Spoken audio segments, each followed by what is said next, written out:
Salam rahayu-rahayu buat saudaraku sekalian yang ada di mana saja. Saudaraku, ini ada tasbih besi Badar Pulau Sani, tasbih simpanan lama sekaligus tasbih pamungkas. Saudaraku, kenapa kok ini dinamakan besi Badar Pulau Sani? Karena ini nempel magnet semua, saudaraku. Ini ada magnet, kita lihat. Jadi dia nempel magnet seperti ini, saudaraku.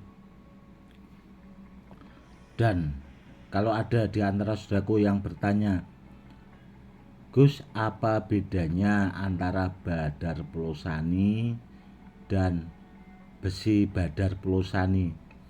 Bedanya itu cuma kalau yang Badar itu belum menempel magnet, saudaraku, karena belum setengah besi atau belum menjadi besi. Namun kalau yang ini tuh sudah nempel magnet karena sudah membesi jenis batu badarnya. Seperti itu, saudaraku. Kenapa kok tasbih ini saya keluarkan ya, saudaraku? Begini, saudaraku, kemarin tasbih yang Badar Pulau Sani itu yang saya unggah itu termaharkan, saudaraku, karena ada saudara kita yang dari Samarinda itu kepengen tasbih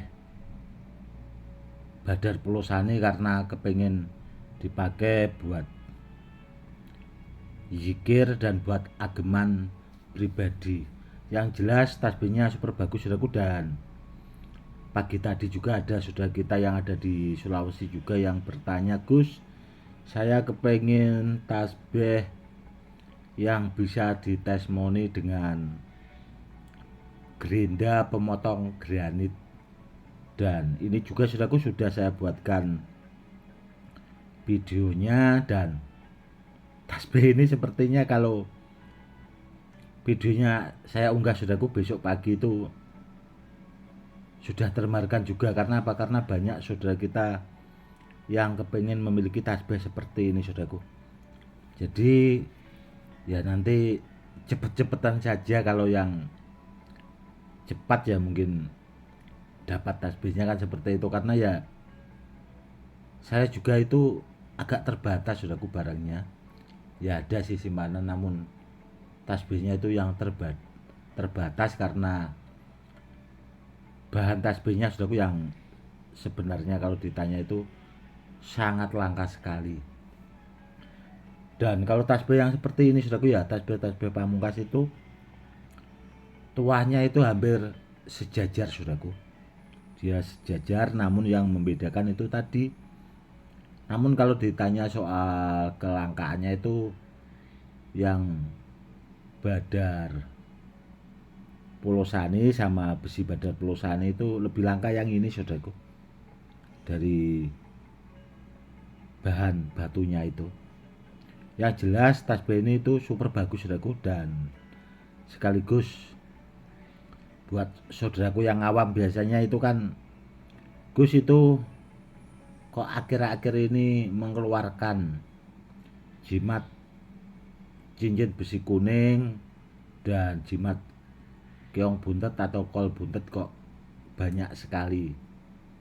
Memang ya, saudaraku, karena banyaknya permintaan saudara kita.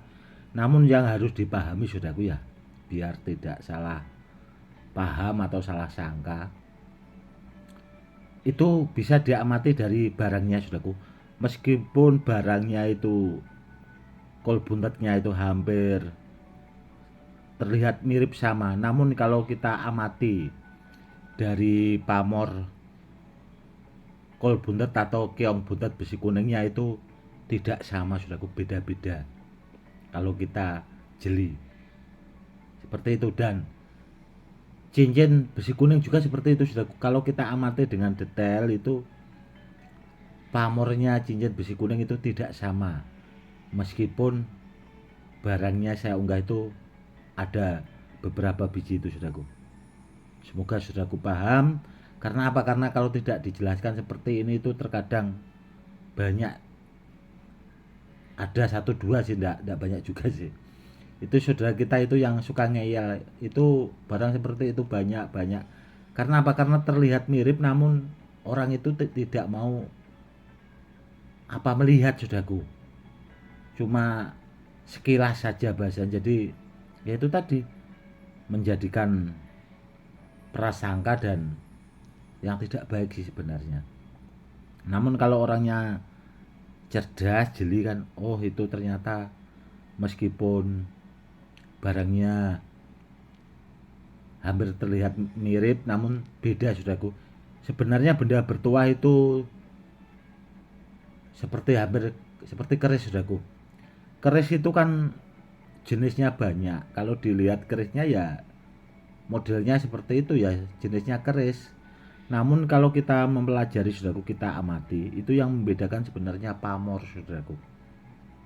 Seperti itu. Meskipun ada keris ini, ada keris ini, nggak beda sama itu tadi, jimat keong buntet, kol buntet besi kuning itu sama cincin besi kuning, saudaraku. Beda-beda sebenarnya. Ya, seperti itu, seperti keris itu tadi, saudaraku. Meskipun terlihat sama, namun tidak sama. Oke, saudaraku, mungkin cukup sekian dulu ya edukasinya kali ini. Yang jelas pesan saya ya, saudaraku, ya, kalau buat koleksi atau buat ageman, cari benda bertuah itu yang bagus sekalian, kalau dipakai buat andalan atau buat pamungkas, saudaraku. Karena kalau barang yang kita simpan itu yang bagus sekalian, itu kan kalau dipakai buat peninggalan ke anak cucu itu biar lebih mantep bahasanya, kan seperti itu. Karena apa? Karena benda bertuah itu beda-beda, saudaraku. Tahapannya ada tahapannya. Namun yang jelas kalau barangnya bagus kan ya tetap bagus, kan seperti itu. Cari sekalian yang andalan-andalan atau bahasanya yang pamungkas, saudaraku. Kalau kita bisa memiliki beberapa, mungkin apalagi kalau kita punya koleksi banyak, kan akan semakin bagus seperti itu.